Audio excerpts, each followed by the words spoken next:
Hi guys, this is Ismeet Kohli and you're watching Cine Talkers.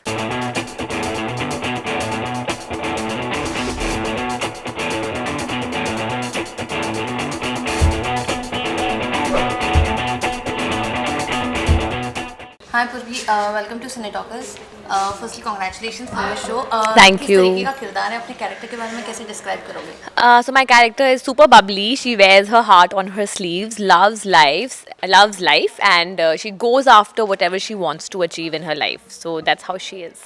जी ये दोस्ती जो आपकी इतनी अनोखी है जगन्नाथ जी से हुई आई एम श्योर आपके और भी कई सारे दोस्त होंगे लेकिन ये दोस्ती क्यों अनोखी है Because to begin with, the generation gap इतना ज़्यादा है. Like ये लड़की she's in her 20s and Jagannath Mishra is in his 70s. तो 50 साल का इनके बीच में एज गैप है. इनके lived experiences बहुत अलग है पूर्वी के और जगन्नाथ मिश्रा के. तो उनके जो आप experiences उन generation के लोगों से सीखते हो या वो आपके से सीखते हैं वो बहुत अलग होता है. That I will learn from people of my age. तो बहुत unique है. So one of the main reasons is this. क्या क्या चीज़ें अब तक आपने सीखी और क्या क्या चीज़ें आपने सिखाई है पूर्वी ने जगन्नाथ से यस बहुत कुछ सीखा है. अभी उसके लिए आपको शो देखना होगा. तो watch our show for that. और क्या लगता है आपको ये जो जनरेशन गैप है इसमें कौन सही है कौन गलत होता है कोई से कोई गलत नहीं होता, right. Every this is something जो it's an very ongoing thing. Like अभी हम लोग जज करते हैं छोटे बच्चों को कि ओ माई गॉड उनको अभी से फ़ोन मिलने लग गया है एक्सेट्रा एक्सेट्रा. कोई गलत और कोई सही नहीं है. Similarly like even for the other generation, it's all about understanding, it's all about communicating where we are coming from.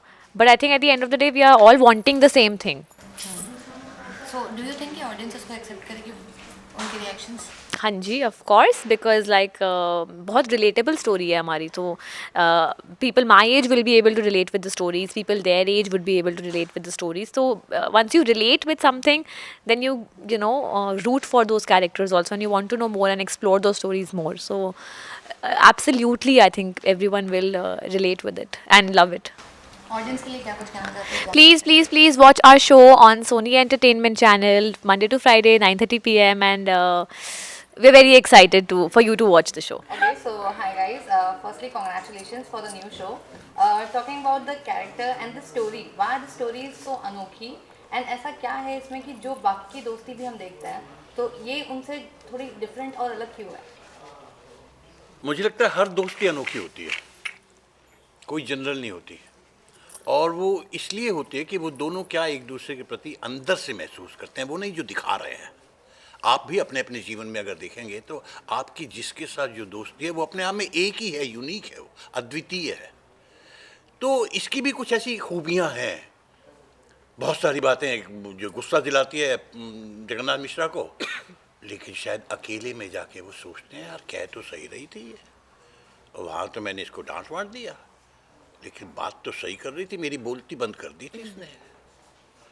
और शायद बहुत सारी बातें ये भी ऐसे कहता होगा कि वो मैं बोल गई लेकिन ही हैज़ ए पॉइंट. और ये दो दोस्तों के बीच मुझे लगता है वही एक जब रिश्ता एक दूसरे के अंदर से कुछ जुड़ने लगते हैं, कदर करने लगते हैं, उन पे मानने लगते हैं यार इसका बिहेवियर देखो कितना, मेरी सोच कितनी अलग है मगर ये आदमी देखो उसी बात को कैसे देख रहा है. और वो धीरे धीरे अंदर अंदर जोड़ता जाता है. फिर अनोखी तो है ही है, ये 70s में है, ये 20s में है. 50 साल का जो डिफरेंस है वो अनोखी नहीं है. आप बताइए.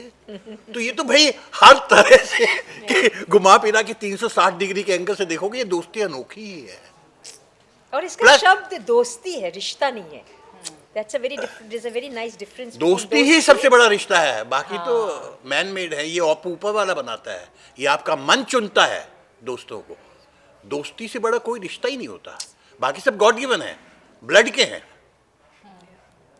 और ये हमारे मन ने चुना है इसलिए वो कायम रहता है सारी उम्र. Correct what you would like to say I think I agree with sir. जैसे सर ने बोला है that the age gap to begin with वो ही इतना यूनिक है. 70 and 20, so like 50 years.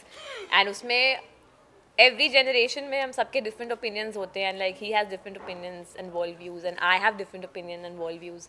कोई गलत नहीं है, कोई सही नहीं है, but still there is a difference. And कैसे ये दोनों एक दूसरे की लाइफ में आते हैं, वो लर्न करते हैं एक दूसरे के बारे में. बहुत सिमिलैरिटीज़ भी हैं इन दोनों में, लाइक दोनों ज़िद्दी हैं in terms of what they want, but still दोनों अलग है. एंड ये मैं भी बड़ी इम्पल्स, माई कैरेक्टर मैं भी बड़ी इम्पल्सिव हूँ एंड मैं भी कुछ भी बोल जाती हूँ कभी कभी. बट देन जब अंकल जी मुझसे बात करते हैं और जब वो बोलते हैं एंड मेरे को रियलाइज़ होता है कि हाँ ये गलत नहीं है. तो similarly it's like a two way street. जैसे मुझे चीज़ें रियलाइज़ होती है वैसे इनको चीज़ें रियलाइज़ होती है, and through that process how we just become, there's a unique bond which is formed. So that's very unique about the story and the relationship that they share. Um, yeah, and it's not just this relationship between my character and Sir's character. It's also my character and Ma'am's character, because I think the bond that, like Ma'am was also saying, that two women have is also very special and unique. And I think a girl's pain only another girl can understand, and nobody else can understand better than that. So even though they're from different generations, that bond is also there, and that's also being explored. So that's also very unique and nice about the show. आपसे जानना चाहेंगे जिस तरीके से of course ये age gap है, आप दोनों के बीच में दोस्ती कैसे बरकरार रखती हैं, और दोनों का जो है डिफरेंस है बातों में, एक दूसरे से कुछ भी मेल नहीं खाता, तो आप इन दोनों को किस तरीके से समझाती हैं एंड कैसे दोनों को एक साथ रखते हैं? जो टिपिकल माँ होती है ना हमारे समाज में, जो मिडिल क्लास माँ होती है, वो हमेशा अपने पति और अपने बच्चों के बीच में पिसती है, क्या क्योंकि बात शी है। Adores both of them. कमाल की है ना, बात। तो she adores both of them. तो इनका रोल है, उसको प्लेकेटर बोलते हैं, प्लेकेट करना, उनको आयरन करना कि नहीं नहीं नहीं तुम भी ठीक हो बाबा, तुम भी ठीक हो, सब ठीक है, उसको गृहस्थी चलानी है, तो सब. And she is non judgemental. तो ये होता है कि ये जजमेंटल है, ये जजमेंटल है, ये. और इंटरेस्टिंग स्टोरी इसलिए है क्योंकि ये बहुत हार्ड है. Jagannath Mishra, he takes a stand for everything, because he is been like a engineer, he's been a technocrat. तो बहुत, he is very full of himself and he's very strong in his attitudes, in his thoughts. She is a young girl, वो भी बहुत strong है. तो क्या है, इस कैरेक्टर का जो है वो उसको प्लेकेट करती है, समझाती है इनको भी, इनको भी. और इसलिए अनोखी दोस्ती है कि जब हार्ड कोई चीज़ को सॉफ्ट करे, उस चीज़ में जो अनोखापन आता है, वो एक स्टोरी का बहुत बड़ा इंपॉर्टेंट पॉइंट है. क्योंकि अगर मैं इतनी हार्ड नहीं हूँ, मुझे वो समझा सकती है कि भाई ऐसा होता है, पर उनको समझाना is like a spokesperson to society. ये हमारा जो पुरुष प्रधान समाज है, मेल डोमिनेटेड सोसाइटी, इसमें जो पुरुष एक स्टैंड लेता है, और वो स्ट्रॉन्ग स्टैंड है, वो औरत वाला बीच वाला स्टैंड नहीं है, वो स्ट्रॉन्ग स्टैंड है. उसमें एक औरत, एक यंग लड़की, वो कैसी उसके अंदर घुसती है, और वो बहुत ही डिफरेंट कैरेक्टर है, नॉर्मल लड़की नहीं है. क्योंकि ये इतने बड़े सालों रीतियों से, सदा से चली आई रीत को बंद करना, खोलना, उसको एग्जामिन करना, उसके बारे में बातचीत करना, कॉन्वर्सेशन करना, these are the layers of the story. हमारी जो स्टोरी बहुत, इसमें एक अनियन की तरह बहुत बहुत पील्स है. जैसे कि पूर्वी ने कहा, इश्मित ने कहा कि जैसे दो औरतों के बीच में बात है, अभी और भी बहुत सारी फैमिलीज आएंगी, बहुत सारी चीज़ें होंगी. तो बेसिकली द अनोखापन ऑफ द स्टोरी इज़ दोस्ती के जो अलग अलग शेड्स होते हैं. एंड वो जैसे कि सर ने कहा कि हम चुनते हैं दोस्तों को, फैमिली में तो हमें मिल ही जाता है by blood. So this is a choice that it has taken, a choice that even Kusum Mishra has taken, a choice that Jagannath Mishra has taken to expose and to मतलब इसके बारे में कॉन्वर्सेशन करना कि ये जो जनरेशन गैप है, इसके अंदर हम कैसे जाएं. एग्जैक्टली. जनरेशन गैप और एज की बात करो तो क्या लगता है आपको, जो पुराने लोग सोचते थे वो सही है, या अब के लोग जो सोच रहे हैं वो सही है, और दोनों में से जब झगड़ा होता है, लड़ाई होती है, तो फिर वो चीज़ें कैसे सिचुएशन सेटल डाउन होती है? मुझे लगता है हमें नॉन जजमेंटल होना चाहिए, है ना. बड़ों को ये नहीं कहना चाहिए बच्चे ऐसे ही होते हैं, बच्चों को नहीं, मेरे माँ बाप ही ऐसे ही होते. तो ये जो कॉन्वर्सेशन हो रहा है ना दोनों के बीच में, जो उनके अपने जो बंद करके रखे हैं सालों साल, जनरेशनली, इसको जनरेशनल वूंड कहते हैं. जनरेशन का जो घाव होता है ना, माँ से लेके नानी से लेके माँ, माँ से लेके बच्चे, बच्चे से लेके ये घाव जो है, ये कभी उसको सूरज नहीं दिया आपने, उसको ढक के रखा है, तो घाव वो फेस्टर होता है, वो कैंसरस हो जाता है. तो ऐसे आप घाव को आप खोल देते हो, स्टोरी को खोल देते हो, आप अंदर झांकते हो अपनी प्रॉब्लम्स को, फिर आप दूसरे की प्रॉब्लम्स को समझ सकते हो, आप में कंपैशन भर जाता है, आप में दूसरे के लिए सिंपैथी हो जाती है. तो ये है कि नॉन जजमेंटल होना दोनों जनरेशन्स को. I think that's a very strong point of the story. I think क्या लगता है आपको कि ऑडियंस जो है उनको ये इतना समझेगा, क्या वो ऐसे स्टोरी को एक्सेप्ट कर पाएंगे? बिकॉज हम यूजुअली देखते हैं जो डेली सोप्स रहती है वो सास बहू और यही टाइप की रहती है, ऐसा कुछ कॉन्सेप्ट आता है तो इसके दोनों साइड होते हैं, कभी चल भी जाता है और कभी कभी नहीं भी चलता. तो आप लोगों को क्या लगता है कि ऑडियंस क्या अट्रैक्ट हो पाएगी इससे? 100% समझ में आएगा, 110%. And it's never too क्योंकि- late to change, ना? क्योंकि ये Change हाँ होगा। ऑफ कोर्स हमारे लिए भी देखना है, मैं बड़े जोर से मैं भी मेंटली अपनी बात कह रहा हूँ, because this is what I feel, this is my conviction. उसके बाद में ऑडियंस ना एक्सेप्ट करे, हमें रिजेक्ट कर दे, नो प्रॉब्लम, हम क्या कर लेंगे? जीवन है, कई चीज़ें ऐसी होती हैं जो आपको नहीं पता कब क्या हो जाएगा, मृत्यु भी आ जाती है, हम मान लेंगे, स्वीकार कर लेंगे, लेकिन जानते हुए समझते हुए जितनी ज़िंदगी अब तक देखी है, वो ये सवाल ही नहीं पैदा होते उसको एक्सेप्ट न करें, क्योंकि इसमें जो कुछ भी हम देख रहे हैं वो आप दी ऑडियंस, आप सब अपने अपने घरों में देख रहे हैं, भुगत रहे हैं, सोच रहे हैं, महसूस कर रहे हैं। दूसरे सीरीज में जब आप ये चीज़ें देखते हैं वो कुछ भी आपको महसूस नहीं होता अंदर से, आप ऊपर ऊपर का ड्रामा देखते हैं, हंसते हैं, बोलते हैं चलो। यहाँ वो आपको अपने अंदर भी झांकने का, अपने घर के अंदर, अपने संबंधों के अंदर, अपने दोस्तों के अंदर, सब जगह देखने झांकने का मौका भी देगा, आपको एंटरटेनमेंट करने के साथ साथ ड्रामा भी है, कॉमेडी भी है, और साथ साथ दिल के अंदर, जैसे अगर आप किसी बात को एज अ मेल्स रोते नहीं है ज़्यादा, फील ऐसा दिखाते नहीं है, पर जब ऐसा कैरेक्टर, स्ट्रॉन्ग कैरेक्टर, जब वो आंखों में उनकी नमी आ जाती, means is going inside himself, जो डेली सोप्स में नहीं होता।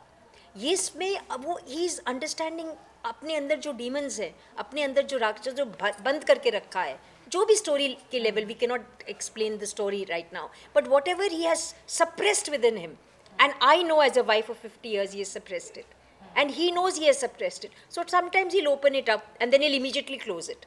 ये हर घर की स्टोरी होती है, हमारे माता पिता ने भी कितनी चीज़ें दबाई होंगी, तो ये सब परत दर परत खोल रहे हैं। तो सिर्फ रिश्ते भी नहीं, आपस के रिश्ते भी नहीं, अपने साथ जो रिश्ता है उसकी स्टोरी है, इसके साथ अंदर की रिश्ता, हम लोग के अंदर की जो हमारे साथ जो रिश्ता है, that is also there in the story. And like you said that as being a male, like वो रोते नहीं है, it's also so much conditioning. Yes. And through this show we're showing that वो conditioning होना शायद गलत है. It's okay for men to also cry, for men to also feel emotions, जो like ma'am said, I think अलग serials में, बाकी serials में देखने को नहीं मिलता है. And I think जो हम perform कर रहे हैं, हमने we've all lived through all of those emotions in our personal lives, like Sir said. So even the audience will relate with it, and there's no reason why it should not work. Plus we have great has to, it has to. actors. Sir and ma'am are amazing. So I mean, it's just everything's been so wonderful about. जैसे मैं तो इनसे पूर्वी से सब सीखती हूँ, digital है ना, तो हमारा भी बहुत 50 साल का फ़र्क होगा शो में इनके साथ। So basically you have to, ये इंटरजेनरेशनल तबके हैं, आपको उसको नेगोशिएट करना, you have to go through that process. वो कैसे करें वो अपने ऊपर है, स्टोरी के ऊपर है, उसको कभी प्यार से, कभी झंझोड़ के, कभी रिजेक्ट करके, कभी एक्सेप्ट करके, वो तो स्टोरी के साथ चलती है। पर definitely it is an intergenerational story. In हमारी जनरेशन है, हमारे बच्चे हैं, हमारे बच्चों के बच्चे हैं, so there is a big scope to explore this. Okay, जैसा आप लोगों ने कहा जनरेशन गैप है, अगर ऑफ स्क्रीन बात करें तो किस तरह से बैलेंस होता है ये जनरेशन गैप, और एक दूसरे से आप लोगों ने क्या कुछ सीखा है अब तक? Because as you have the young costars, तो कितना कहीं ना कहीं वो एक चीज़ आ रही है कि आप भी back to the memory lane of your young age आप जा रहे हो। I am not saying that you guys are I just told you, she teaches me a lot of things. अभी भी उसे बता रही थी, मैम आपको मैं भेज रही हूँ, she's taken some TikTok, what? Instagram, boomerang. She made me go on Insta and I didn't know how to do it. I'm not in social media at all. I have somebody, so she helps me. So I think that is generational. We talk about food, we talk about, what podcast are you listening to? She was telling me what she was listening to. I was telling what podcast I listen to. Gupta ji must be having his really. नहीं, मुझे क्या लगता है, basic जो सारी समस्याएं हैं, जैसे जैसे हम बड़े होने लगते हैं, हमारे विचार फिक्स होने लगते हैं, हम चीज़ों को फ्रेम में बांधने लगते हैं कि ये सही है, जबकि वो उस दिन तक का सही होता है, उस समय तक के अनुभवों का सही है। हम ये भूल जाते हैं कि ये ज़िंदगी का एक पड़ाव है, ज़िंदगी बहुत लंबी है, और हो सकता है उस समय के बाद वो पूरा हमारा दृष्टिकोण बदल जाए, बिकॉज लाइफ इज़ अनएंडिंग। हमारी सोच भी अनएंडिंग है, उससे सीखने के लिए भी अनएंडिंग है। एज लॉन्ग एज, जो बड़ी इंपॉर्टेंट बात बीच में ये कर रही थी, as long as we are open, we are receptive, we are open to dialogue, there is always something to learn. And elders can learn from younger people, younger can learn from. Problem वही है, और जैसे जैसे हम और बड़े होते जाते हैं, बूढ़े होते जाते हैं और फिक्स हो जाते हैं, Yeah. और सारी समस्या की जड़ वही है। एज लॉन्ग एज हमारे कान खुले रखें, बोलें कम, सुने ज़्यादा, देखें ज़्यादा, चीज़ें अपने आप जवाब देने लगती हैं आपको। और ये सारा जो इशू है जनरेशन गैप का, ये बचपना सा लगने लगता है। मुझे बड़ा अजीब लगता है, बहुत सारे हमारी उम्र के, हमसे पहले भी अक्सर बात करते थे लोग, यार हमारे अब तो क्या है, नहीं क्या देख लो बच्चों को, क्या तो करते हैं, क्या पहनते हैं, क्या बात करते हैं, क्या जीवन है, किस बारे में सोचते हैं। और यार वो था जमाना, तो मेरे को हंसी आती है कि क्या बात कर रहे हैं भाई आप। It is constantly living times, Exactly. Times are always living. Time नहीं गुजरता, हम गुजर जाते हैं उससे। वो वैसे का वैसा है समय, हमेशा से, करोड़ों साल से, और आगे भी करोड़ों साल और रहेगा। परिवर्तन ही जीवन का नियम है, ये गीता सार और है। वो जैसे You जैसे have आप to जी keep रहे on हैं, अनुभव changing. कर रहे हैं, वो परिवर्तन तो हो रहा है ना, उसको एसिमिलेट करते जाइए। उस पर थोकिए मत कि मैंने तो ये, उसने तो ये कहा था और नहीं सही तो ये है, And I'm sure तो even- भाई बैठा रहा वही है। Even your parents would have felt that way about your हाँ, generation. exactly. तो ये तो नहीं, मैं it's I a am very way of lucky, life. मेरे को इस मामले में कभी हमारे फन के हमारे ज़माने में ऐसा था, अच्छा, नहीं मैं था। कहा ही नहीं। तो वो उसने शायद एक ओपन रिसेप्टिव माइंड दिया हुआ है मुझे, That's very या nice. कोशिश है मेरी, और वही शायद सब कुछ है। रिसेप्टिविटी इज ऑल सोशल, उसके लिए, संबंधों के लिए, दोस्तियों के लिए, रिश्तों के लिए। वैसे ये कहानी का जो पहला भाग है वो आपने बनारस में शूट किया, और आपका नाम जैसे कि जगन्नाथ, यानी वो जगन्नाथ का मंदिर कहा जाता है शिव भगवान का, वो आपका शूट कैसा रहा, उसके आई मीन एक्सपीरियंसेस क्या रहे, हमें ये जानना है। Amazing. I mean, it was my first outdoor, not first outdoor, but the first day of our shoot was outdoor. And तब बहुत बारिश हो रही थी ना, हमारा first day वही था ना, जब we both had to jump in the Ganga. It was almost 7 degrees. बाप रे। And हम कूद गए दोनों के दोनों. And it was raining heavily, so we started with a bang. तो बहुत मजा आया, और मुझे तो वहाँ का भाई खाना, डूबकर ही मोती मिलते हैं ना, हाँ। तो हम दोनों डूब Correct. गए थे, तो कोशिश है कि मोती डीप डाइव, आप डीप लोगों के साथ भी डाइविंग। शेयर deep करें। diving. Thank you. Thank you so much. All the best. Thank you. Thank you. Plus please do watch, सिर्फ उसको सुनिए और बात मत कीजिए, देखिए खुद क्या महसूस कर रहे हैं आप। For us I think most important thing is this कि अंदर से आप क्या महसूस करते हैं। ये डिफाइंड क्वेश्चंस और आंसर्स की बात नहीं कर रहा हूँ मैं, अनुभव की बात कर रहा हूँ। Please let us experience. We'll get the feedback. Thank you. Thank you.